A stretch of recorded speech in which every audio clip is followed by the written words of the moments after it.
Great. Good afternoon, and thank you very much for having me. My name is Celine and I'm a Conservation Project Manager at the Zoological Society of London and visiting researcher at the University of Portsmouth Marine Science Institute. So the Zoological Society of London is an international conservation charity dedicated to making a world where wildlife thrives. And I'm based in the Estuaries and Wetlands team, which focuses largely on marine habitat restoration.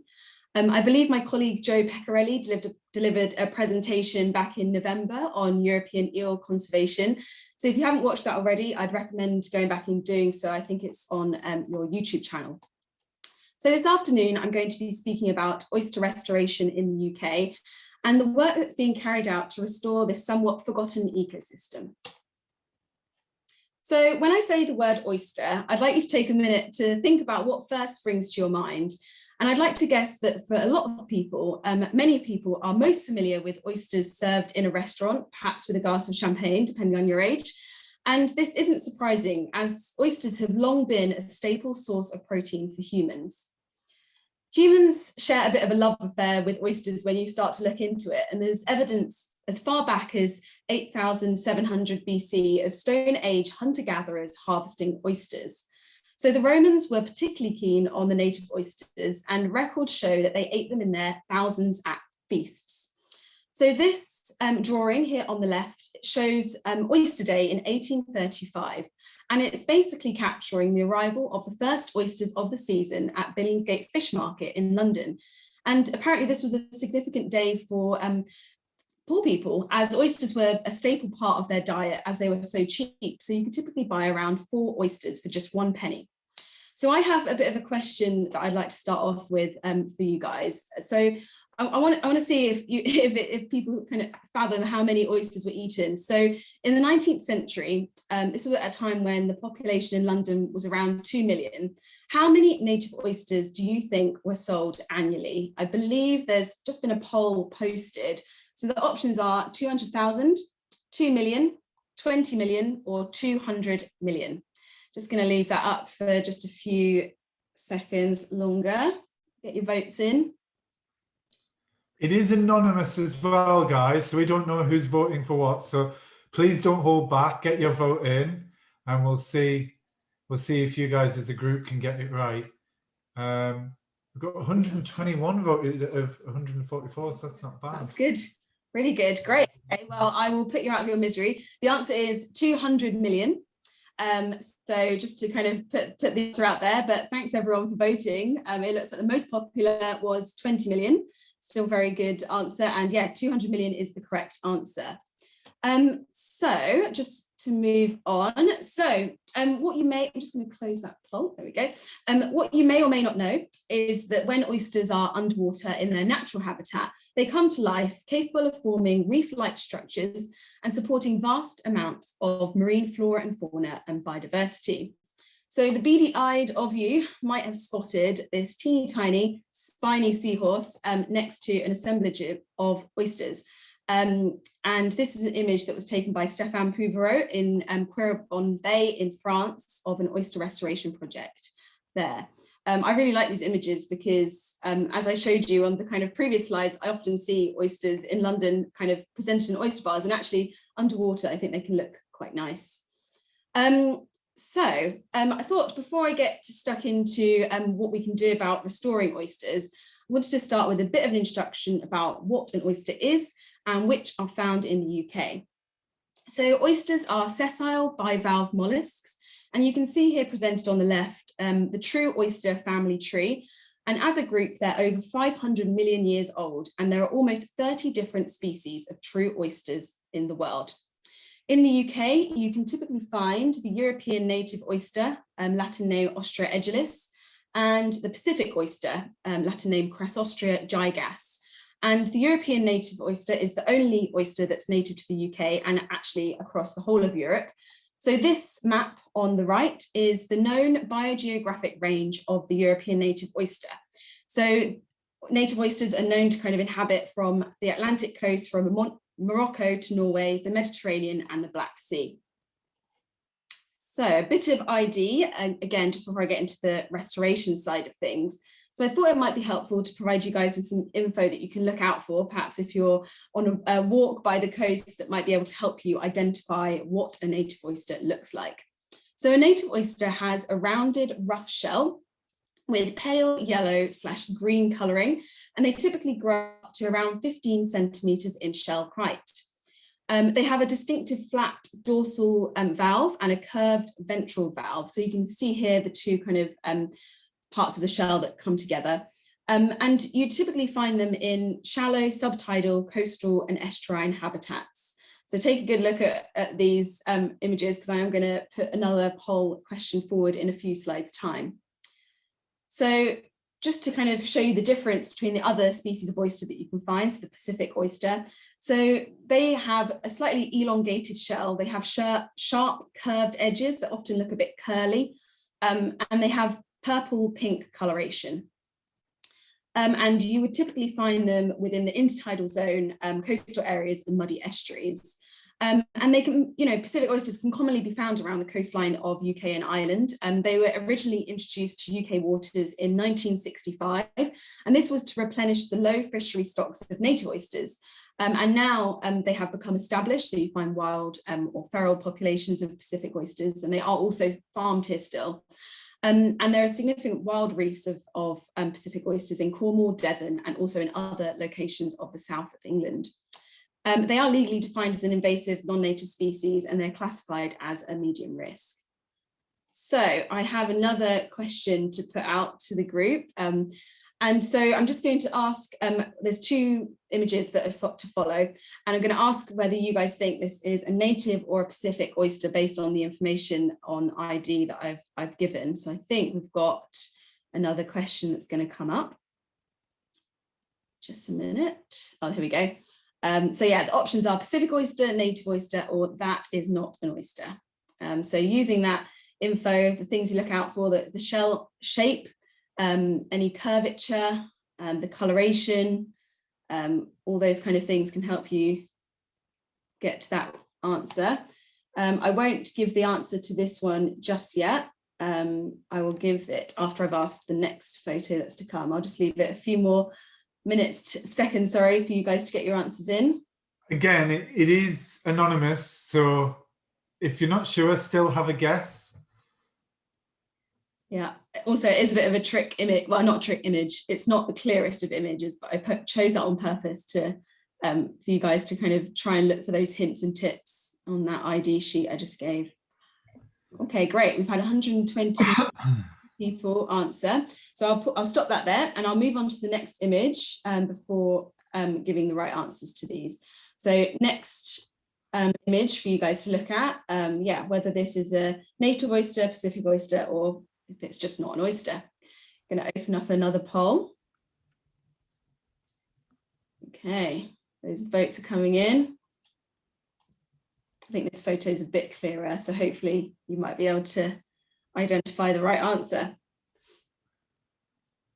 Okay, leave that just a few more seconds. Great, 123 people have voted.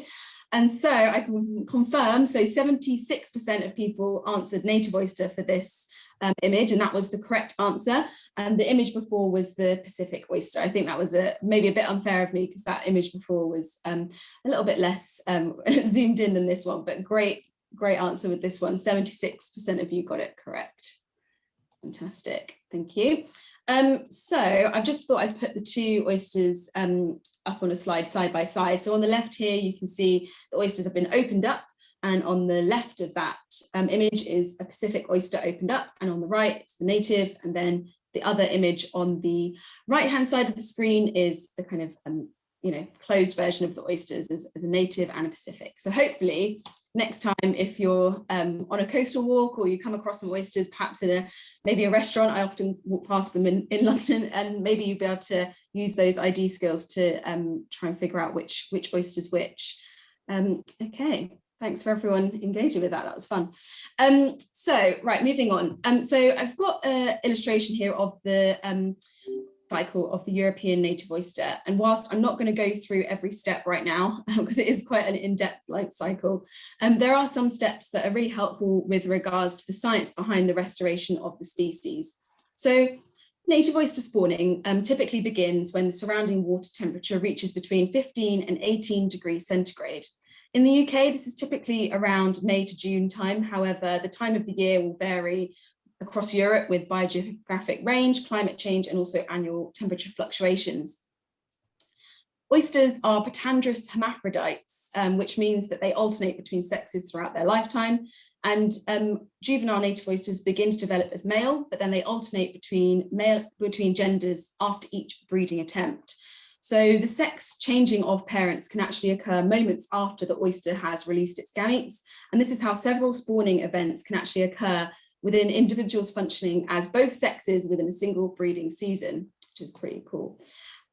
So at around 17 to 26 days, this is towards the end of their larval stage. This is when the oyster larvae are starting to actively seek a suitable settlement site.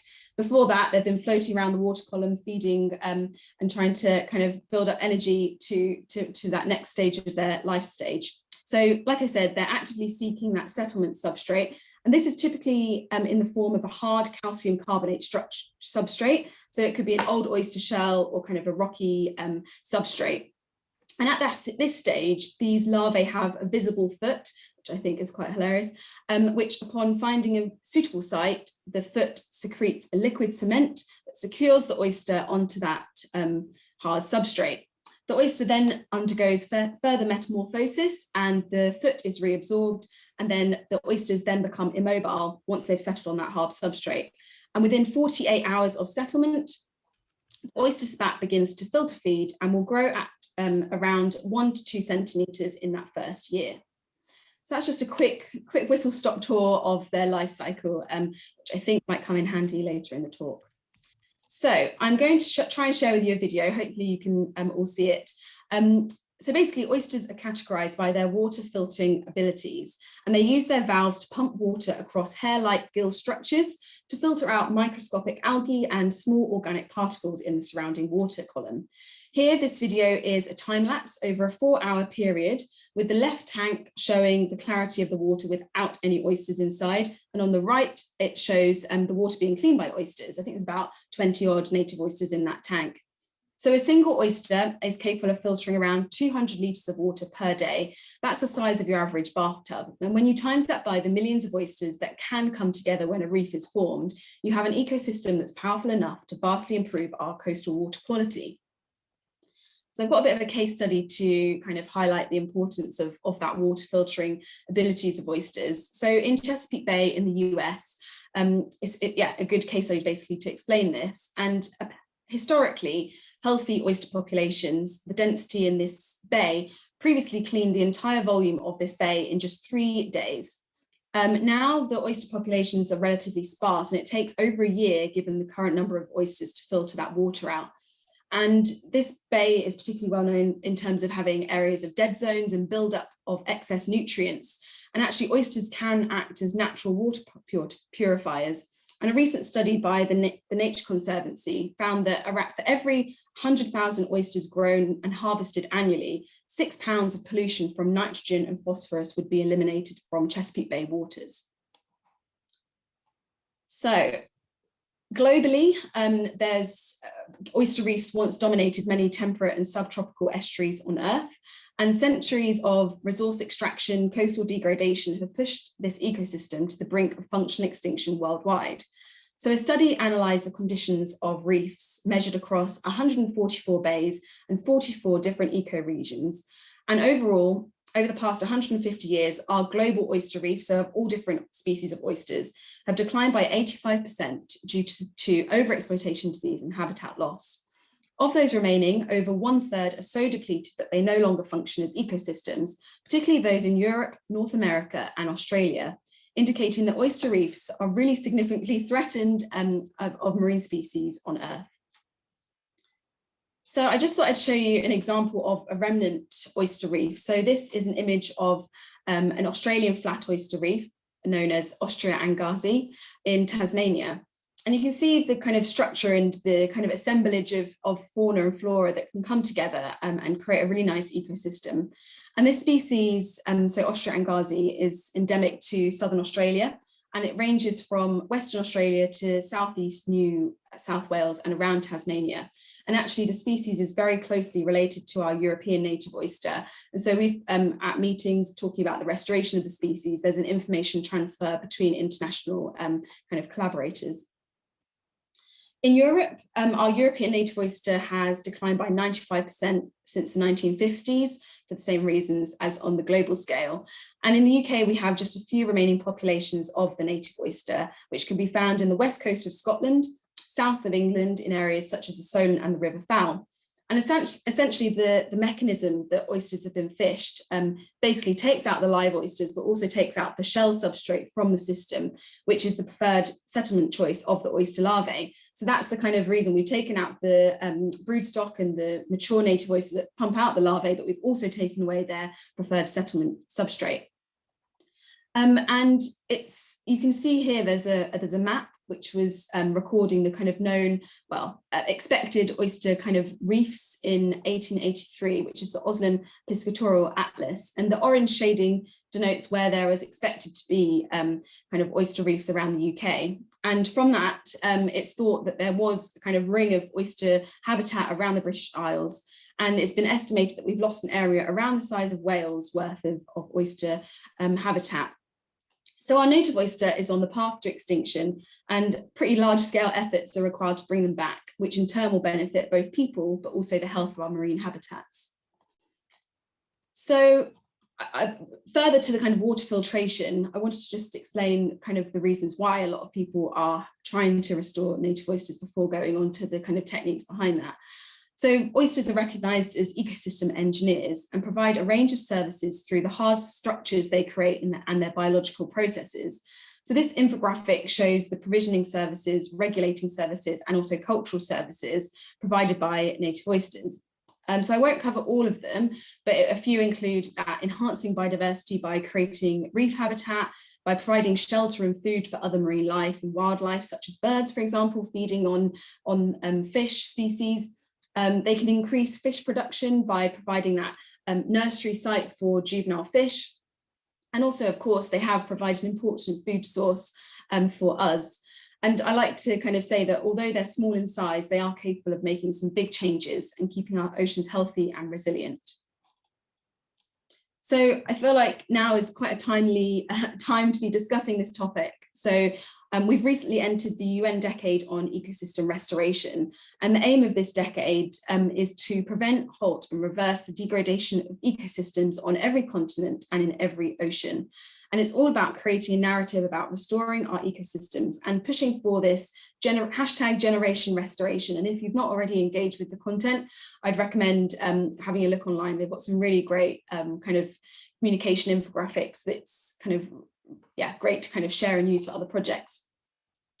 And there are some fantastic restoration initiatives around the UK, not only with oysters, but this also includes seagrass restoration, salt marsh restoration, also to do with kelp restoration. And a lot of these projects are kind of strategically aligned to various different UN sustainable development goals. So I really like this image because I think it makes it seem like it's as simple as putting them back, but it is quite a complex kind of state of affairs trying to restore oyster habitat. So I was just going to go through some of the kind of barriers to recovery first before going into a little bit more about how to restore them. So in order to achieve restoration, we must first kind of take a step back and look at those barriers to population recovery. So as I mentioned, there's a low number of mature reproducing oysters in the system. And also there's a lack of suitable habitat for them to grow on. And then also another point is that in many cases, the fact that there were native oyster reefs around the UK has been lost from living memory.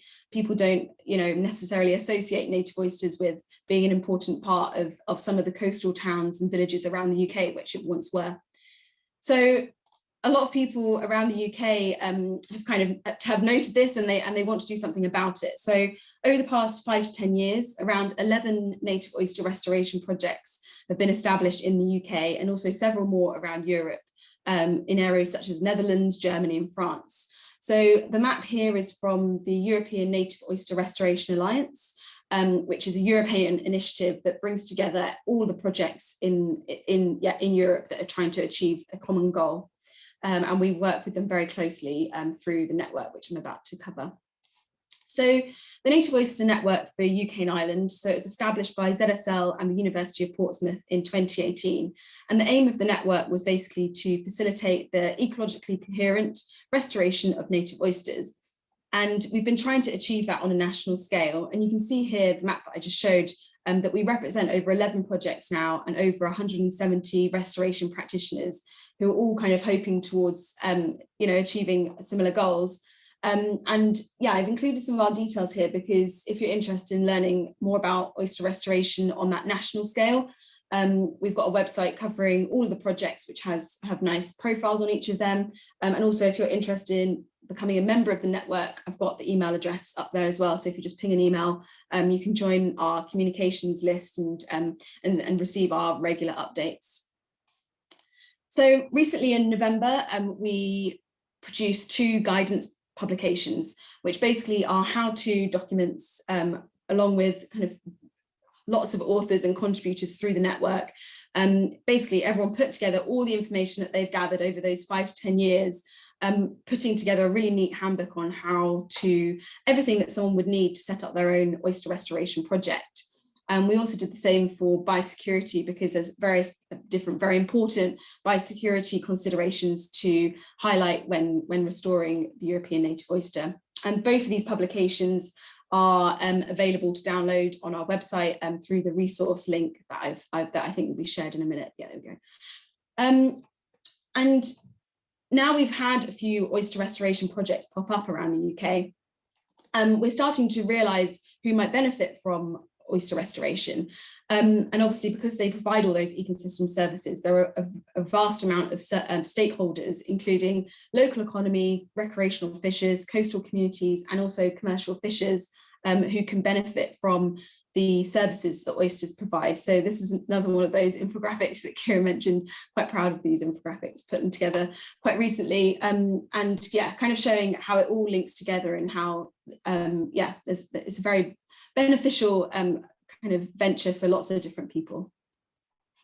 So during my last few slides of my presentation, I'll be covering a new project that we've recently set up as kind of a bit of a case study on how you can go about restoring oysters based on the information I've just provided. So the Wild Oysters project was set up in June 2020, and it was developed as part of a new collaboration between the Zoological Society of London, the Blue Marine Foundation and British Marine, and it's funded by the People's Postcode Lottery's Dream Fund.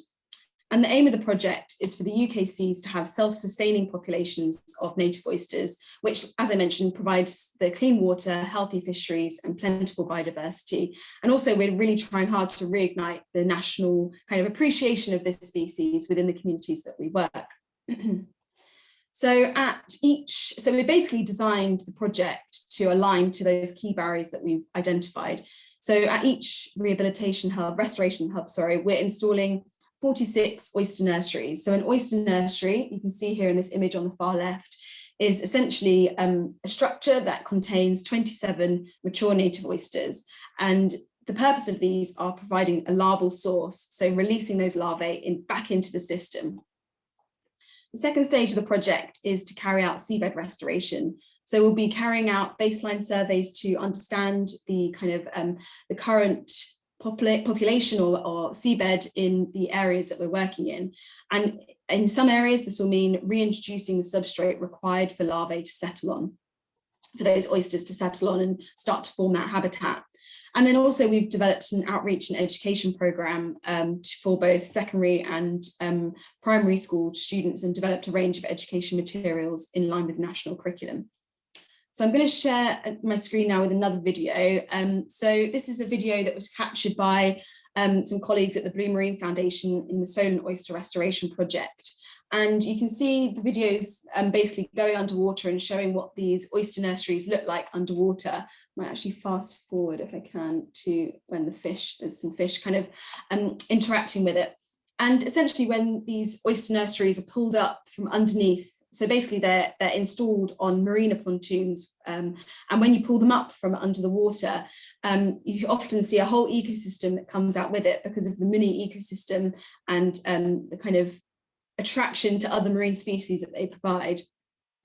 In the Solent, the nurseries that have been installed there have previously had critically endangered species such as the European eel found within their nurseries, and also the spiny seahorse, which I'm really hoping that we find in ours. And you can see, some of the species that you can see on the screen now hopefully include grey mullet, sea bass, and various different fish species interacting with the nurseries. So a kind of quite unique and interesting part of this new project is that we've collaborated with British Marine. So they're a membership organisation in the UK for the leisure, super yacht and small commercial marine industry, which has provided us with access to these marine pontoons all around the UK. And you can see this picture, this is an example from the Solent project of how we've built in a little hatch and put the kind of oyster nurseries underneath these pontoons in an area where no one would ever know they were there. So it's really great partnering, with this marine industry partner, because it's provided us with that space for nature that we didn't previously have access to. And it also means that we're reaching lots of different people, and it's quite a nice environment to kind of work in and engage people with our work and get people down to kind of come and see the oysters for themselves and show them the kind of marine biodiversity that's interacting with them. So as I mentioned, we're working in locations around the UK. So we've set up 3 sites, and actually excitingly, we're about to carry out field work starting in a few weeks' time in the Tyne and Wear, followed by our site in Wales and then Scotland. So over the next month or so, we'll have our oysters put in across those 3 sites. So overall, it's actually 141 oyster nurseries, which will release over 9 billion larvae throughout the 3 years of the project. As I mentioned, we'll be carrying out seabed restoration in the close proximity to these 3 sites. We're aiming to engage with 50,000 people to try and reignite that national appreciation for the species.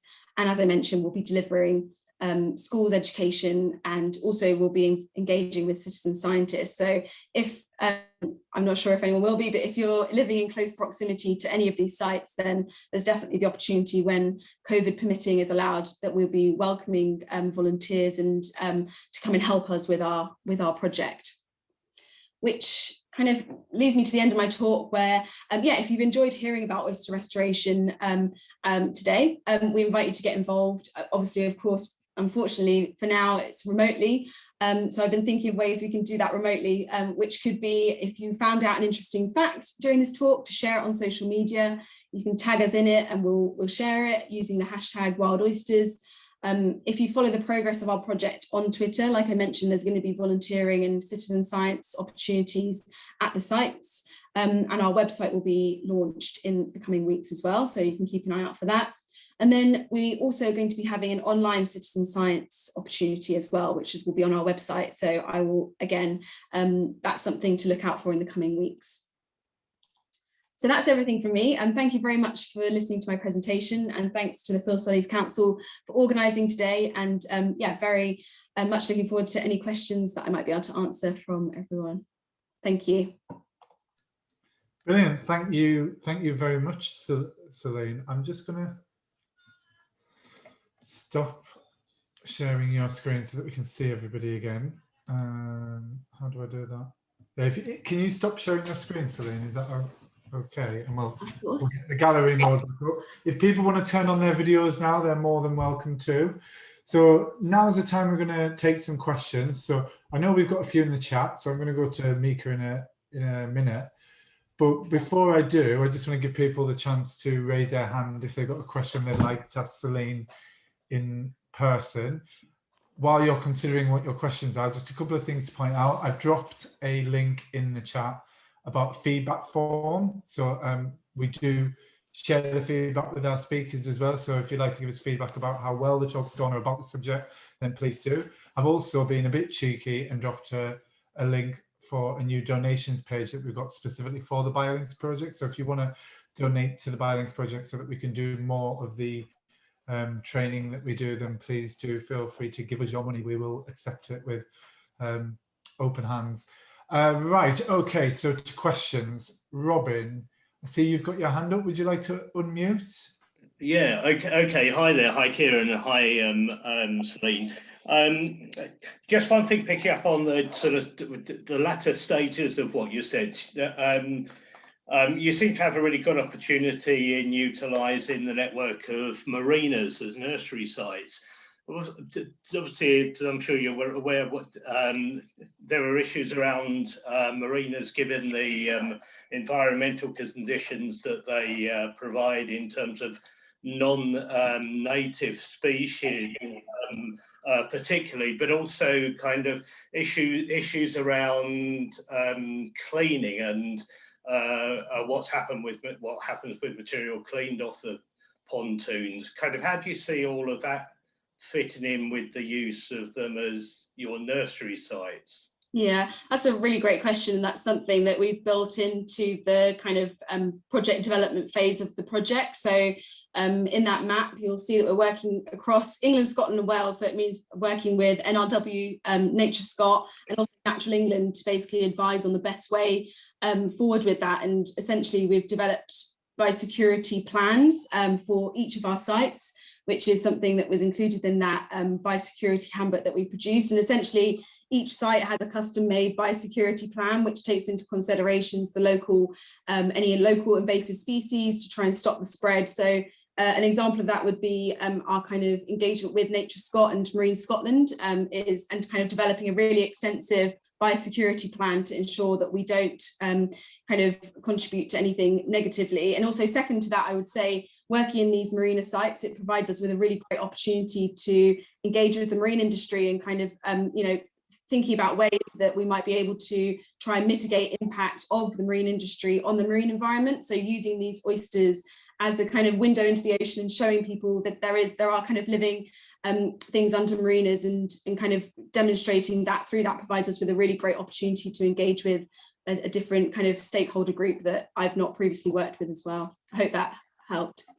Yeah, sure. I mean, just tied in there. Do you see the extensive colonisation as being a hindrance to the nurseries? When you say colonisate, do you mean of native oysters? Well, colonization of your nursery sites by the various, let's call them fouling, yeah, both native yeah, and non-native. So with that, so we've used hydrodynamic models to identify where the oyster larvae will travel to. So the oyster larvae won't settle into those marina sites themselves. So the hydrodynamics of the water will take them out to an area that we've modeled and kind of that's where we're doing the seabed restoration side of things. So the oyster larvae, people like to say oysters love to die. They're quite fussy with their where they settle. So there isn't actually any kind of suitable settlement substrate within the marina sites that we would expect to see any kind of colonization in those sites.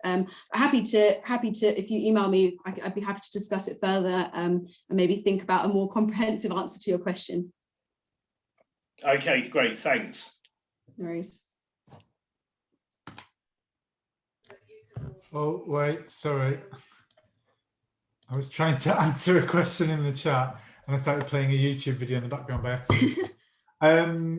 Somebody's asked, actually, will the talk be anywhere for people to watch it? It will be on the FSC Biodiversity YouTube channel. Either me or my colleague Bob or one of my other colleagues will drop a link in the chat for that. Mika, do we have any questions from the chat?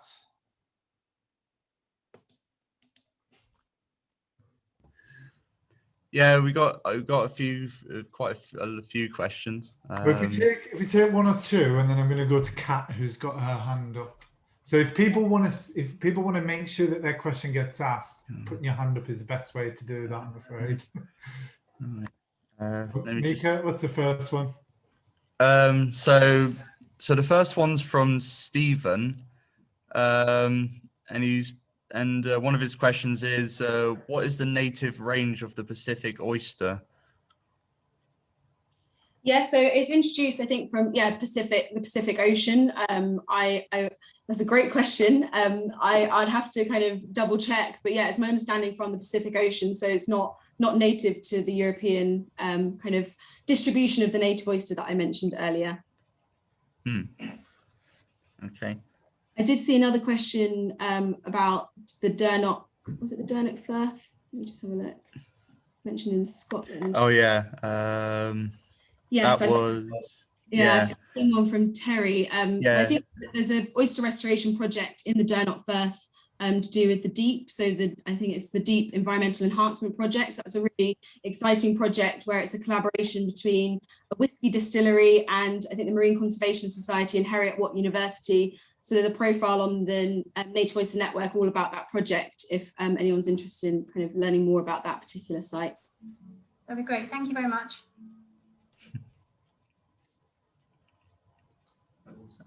Okay, Mika, have we got a second question? Another question. Hang on, if I go back up to the top.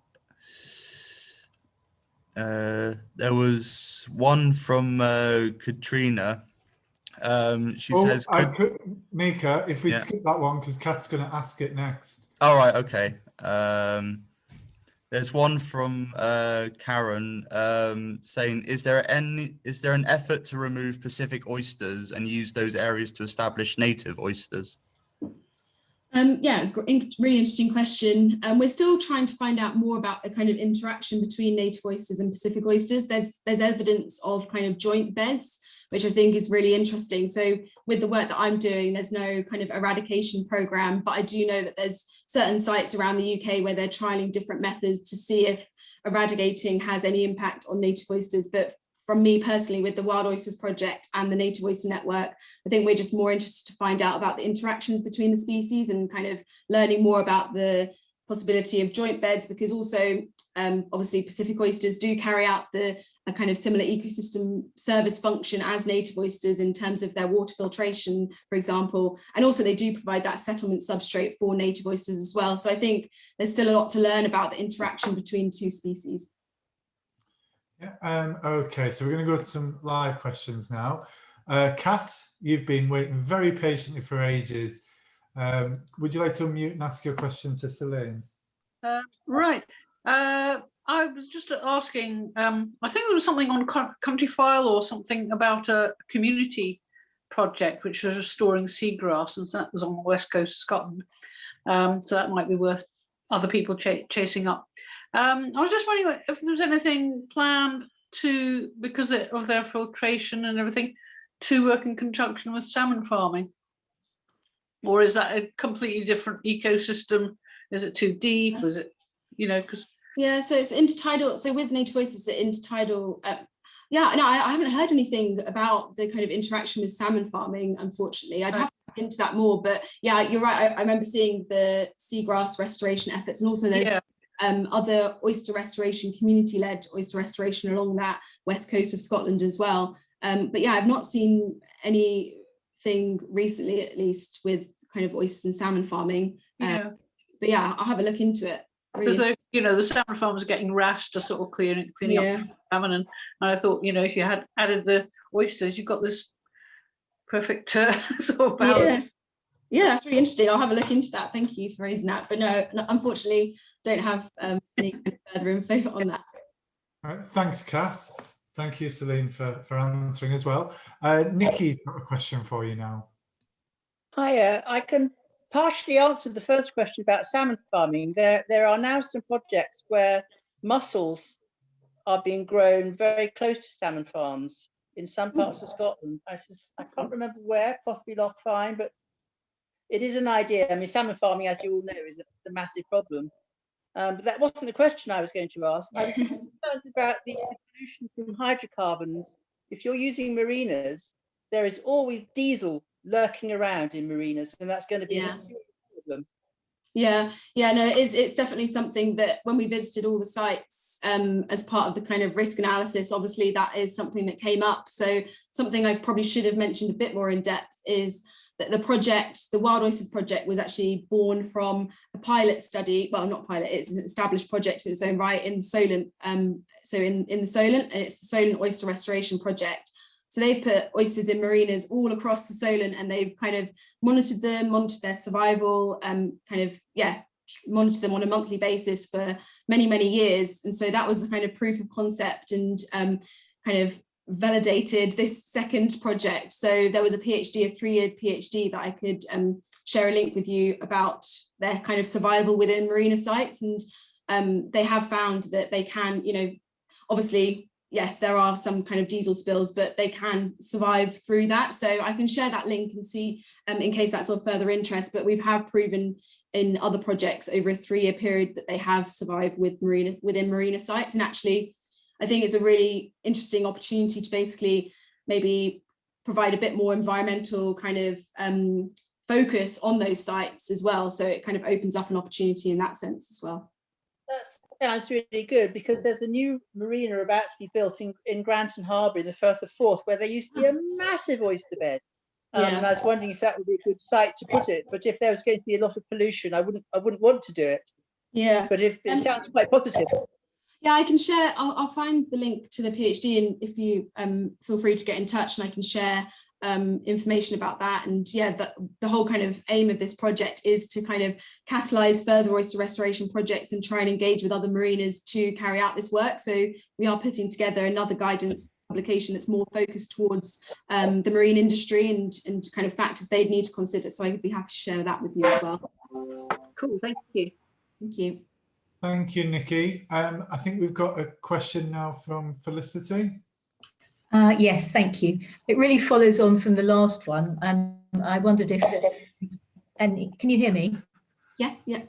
Any research had been done on contamination by the copper in anti-fouling paints on oysters, because I know a lot of work's been done on mussels and the impact of copper and biocides, which are used to boost the efficiency of copper as an anti-fouling paint. Yeah. And I wondered if that had been looked at with oysters.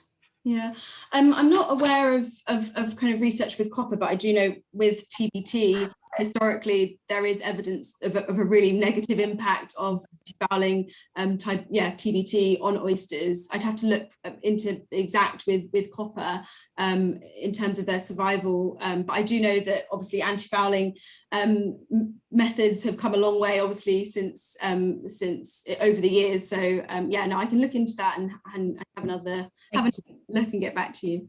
Yes, it's because following the ban on TBT, the new generation of anti-fouling paints is using fairly horrible biocides. So yeah, it'd be interesting. Thank you. Yeah. Okay, Mika, have you got a question from the chat there, and then we'll come to Miriam after that. Yeah. So I've received a message from Kay say because he sort of missed a bit of the presentation. But the question that they want to ask was what is being done to control the food industry here to help prevent overexploitation? Yeah, so I don't think we've not. So just to kind of reframe that. So I guess with us, we're kind of looking at the environmental kind of impacts and the barriers to restoring in terms of marine habitats and looking at those barriers. So there's nothing really we're doing to control the food industry per se. I think it's more about kind of sharing information about native oysters and the benefits that they provide us with and the efforts that we can do to restore them in terms of perhaps changing perceptions and changing behaviours in that sense. There's nothing we're kind of aware of, obviously different kind of conferences and aquaculture conferences, and obviously attending those and kind of facilitating information transfer and working together with different partners to try and identify the best way of restoring the population essentially. Okay, yeah, so we've got loads of questions, but we are running out of time. I do want to give the opportunity for the two people with their hands raised to ask their questions. So we'll go to Miriam first and then to Sea Search Island. So you might get quite a technical one at the end there, Celine. Yeah. And then I think after that we'll have to we'll have to finish up so that we finish on time. So Miriam, would you like to unmute and ask your question? Thank you. Amazing talk. You mentioned that the Pacific oysters are invasive. How do they affect native ecosystems and species? And also I was wondering, COVID allowing, what sort of activities volunteers could join in with and support? Yeah, thanks for that question. Yeah, with the volunteer opportunities, as I mentioned, our field work's taking place over the next few weeks, and we are unfortunately not able to have as many volunteers with us as we would like, obviously due to kind of social distancing. But come the summer, COVID kind of permitting, the aim is to welcome volunteers down with us regularly to monitor the oysters. And then with your question about the Pacific oyster, as I mentioned earlier, I think it's still quite early stages. We need to learn more about the interactions between the Pacific and the native oyster, and that's what the purpose of the kind of the UK Native Oyster Network and the European Native Oyster Restoration Alliance is, kind of gathering that research base and kind of seeing how to kind of work within the kind of current system, because yeah, a lot of the Pacific oyster populations have become wild populations and feral populations. So it's more about understanding, yeah, if there's a kind of evidence of those joint beds, which I mentioned there is, and just kind of finding out more about the interactions between the species before we can yeah, make any kind of big decisions on that. Thank you. Thank you, Miriam. Sea Search Island, if you lower your hand, unmute, sorry. Yeah, sorry. It was just, we have a number of sites in the west of Ireland where we have individual oysters sort of under rocks, but there's obviously no bed in the area. Yeah. But with somewhere like that, like the Sprat, are obviously, would the Sprat be settling nearby, and would it just be a case of sort of identifying those areas and taking the fishing pressure off that? Or would you need to put in place some substrate for them to settle on, or would they just not reproduce when they're in that low population density? Yeah, that's a great question. Kind of thinking back on papers I've read, when the densities are really low, I think it does have obviously impact their reproductive output and the chances of kind of reproductive success. So if they're really kind of sparsely distributed, I think probably the main barrier to that would be, yeah, reproduction rather than settlement. But it'd be really interesting to pick that up and kind of learn more about the populations. I'm guessing, is that you've seen out whilst on a dive? I guess it'd be really interesting to discuss that further. I can, yeah, feel free to get in touch and we can set up a meeting. Thank you. I saw the details for the Galway Bay, so yes. I'm going to harass Oliver Tully from the Marine Institute. Yes, yeah, Oliver Tully is a great contact. He's very engaged with the Native Oyster Network, so he definitely be able to provide more information on that. Thank you very much. Okay, I think we might have time for one more, Mika. So what is a hot topic that has come up repeatedly in the chat? Is there a question we've got for Celine that a few people have been asking? There's quite a range of questions, to be honest. But I'll try and find one that's quite let's see.